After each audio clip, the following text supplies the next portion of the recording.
இதில் நம்ம கொடம்புளி நெல்லிக்காய் ரெண்டுமே மீன் குழம்புக்கு ரொம்ப ருசியாக கொடுக்கும். இது ரெண்டையும் சேர்த்து இதே போல் மீன் குழம்பு நீங்களும் செய்யுங்க. Hi, welcome to Sherin's kitchen. இன்றைக்கி நம்ம கிச்சனில் குழம்பு ரெசிபி தான் பார்க்க போகிறோம். மீன் குழம்பு நம்ம நிறைய வெரைட்டி மீன் குழம்பு நம்ம கிச்சனில் செஞ்சுருக்கோம். ஆனால் இன்றைக்கி நம்ம பண்ண போகிற மீன் குழம்பு ரொம்ப ருசியாகவும் அதே சமயம் ரொம்ப வித்தியாசமான ஒரு முறையில் மீன் குழம்பு பண்ண போகிறோம். இந்த மீன் குழம்பு நீங்கள் இதுக்கு முன்னாடி செஞ்சுருக்கவே மாட்டீங்க. அந்த மாதிரியான ஒரு மீன் குழம்பு. வாங்க அது எப்படி பண்ணலாம் அப்படிங்கிறத பார்க்கலாம். 1/2 கிலோ அயில மீன் க்ளீன் பண்ணி எடுத்து வச்சுருக்கேன். அதில் கொஞ்சமாக உப்பு, 1/4 ஸ்பூன் மஞ்சள் தூள், 1/2 ஸ்பூன் மிளகாத்தூள். இப்போ இதை கலந்து வச்சிடலாம். மீனில் இது போல் மசாலா தடவி ஒரு 1/2 மணி நேரம் ஊற வச்சுட்டு அதுக்கப்புறமா நம்ம குழம்பு செய்கிறதுக்கு நல்லாயிருக்கும். இப்போ நம்ம மசாலா வதக்கிக்கலாம்.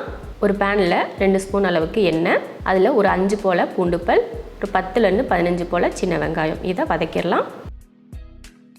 அடுத்து 2 தக்காளி, அதுவும் நல்லா சாஃப்ட் ஆகிற வரைக்கும் வதக்கி எடுத்துடலாம். வெங்காயம் தக்காளி எல்லாம் நல்லா சாஃப்டாக வதங்கிடுச்சு. இந்த டைமில் மசாலா பொடி சேர்த்துக்கலாம். மல்லித்தூள் 2 ஸ்பூன், 1/2 ஸ்பூன் மிளகாத்தூள், இதையும் அந்த தக்காளி வெங்காயத்து கூட சேர்த்து வதக்கிடலாம். இப்போ அடுப்பு ஆஃப் பண்ணியாச்சு. ஆஃப் பண்ணிவிட்டு அந்த சூட்டிலேயே நல்லா வதக்கி விட்டாச்சு. ஆற வச்சுட்டு அரைச்சிக்கலாம். வதக்கின மசாலா நல்லா ஆறிடுச்சு. அதை அரைச்சி எடுத்துருவோம். இப்போ மசாலா ரெடியாக இருக்குது. தாளித்து விட்டுறலாம். மீன் குழம்பு பண்ணுறதுக்கு ஒரு பாத்திரம் வச்சு அதில் எண்ணெய் ஊற்றிடலாம். எண்ணெய் காஞ்சதுமே கொஞ்சம் வெந்தயம், கருவேப்பிலை, ஒரு 100 கிராம் அளவுக்கு சின்ன வெங்காயம், ஒரு 4-5 பூண்டுப்பல், அதை நல்லா பொன்னிறமாக வதக்கி எடுத்துடலாம். இந்த அளவுக்கு நல்லா பொன்னிறமாக வதங்கினதுக்கப்புறமா நம்ம அரைச்சி வச்சுருக்கோம் இல்லையா மசாலா, அதை சேர்த்துடலாம். கொஞ்சமாக மஞ்சள் தூள், இதெல்லாம் சேர்த்து நல்லா கலந்து விட்டுருவோம். அந்த மசாலாலாம் கொஞ்சம் எண்ணெய் தெளிஞ்சு வர அளவுக்கு வதக்கிக்கலாம். நான் இது போல் 2 நெல்லிக்காயை இது போல் சின்னதாக வெட்டி எடுத்திருக்கேன். இதையே அந்த மசாலா கூட சேர்த்து இதையும் வதக்கிடுவோம். வதக்குனதுக்கு அப்புறமா பார்த்தீங்கன்னா நான் 2 கொடம்புளி எடுத்து கழுவிட்டு இந்த மாதிரி ஊற வச்சுருக்கேன். அதையே அப்படியே சேர்த்துடலாம். கொடம்புளியும் போட்டதுக்கப்புறம் கொஞ்சம் கலந்து விட்டு நம்ம குழம்புக்கு தேவையான அளவுக்கு தண்ணி சேர்த்துடலாம். நம்ம 1/2 கிலோ மீன் தானே செய்கிறோம், அதனால் குழம்பு அதிகமாக தேவையில்லை. கொஞ்சம் பார்த்துட்டு தண்ணி சேர்த்துக்கணும்.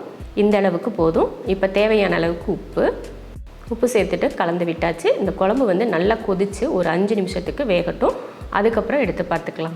குழம்பு பார்த்திங்கன்னா ஒரு 5 நிமிஷத்துக்கு நல்லா வெந்துருச்சு. இந்த டைமில் நம்ம மீன் சேர்த்துடலாம். மீன் நம்ம ஒரு 1/2 மணி நேரம் கிட்ட நல்லா ஊற வச்சுருக்கோம் இல்லையா, அந்த மீனை இதில் சேர்த்துருவோம். மீன் போட்டதுக்கப்புறம் நல்லா கொதிக்க விட்டுருங்க ஒரு கொதி. அதுக்கப்புறமா அடுப்பை சிம்மில் வச்சிடணும். அடுப்பை சிம்மில் வச்சுட்டு ஒரு 5 நிமிஷத்துக்கு மூடி போட்டு வேக வச்சிடலாம். 5 நிமிஷத்துக்கு அப்புறம் ஓப்பன் பண்ணி பார்த்தா பார்த்திங்கன்னா மீன் குழம்பு அவ்வளோ அருமையாக ரெடியாக இருக்குது. இதில் நம்ம கொடம்புளி நெல்லிக்காய் ரெண்டுமே மீன் குழம்புக்கு ரொம்ப ருசியாக கொடுக்கும். இது ரெண்டையும் சேர்த்து இதே போல் மீன் குழம்பு நீங்களும் செய்யுங்க. இந்த அயில மீனில் மட்டும் இல்லை, நீங்கள் எந்த மீன் வாங்கினாலும் சரி இதே போல் மீன் குழம்பு செய்யலாம். இதே போல் மீன் குழம்பு நீங்களும் செஞ்சு பார்த்துட்டு எப்படி இருக்குன்னு சொல்லிட்டு கமெண்ட்டில் சொல்லுங்கள். பிடிச்சிருந்தா லைக் பண்ணிவிட்டு ஷேர் பண்ணிவிட்டு நம்ம ஷெரின்ஸ் கிச்சன் சேனலை சப்ஸ்கிரைப் பண்ணி பக்கத்தில் இருக்க பெல் ஐக்கானை கிளிக் பண்ணி வச்சுக்கோங்க.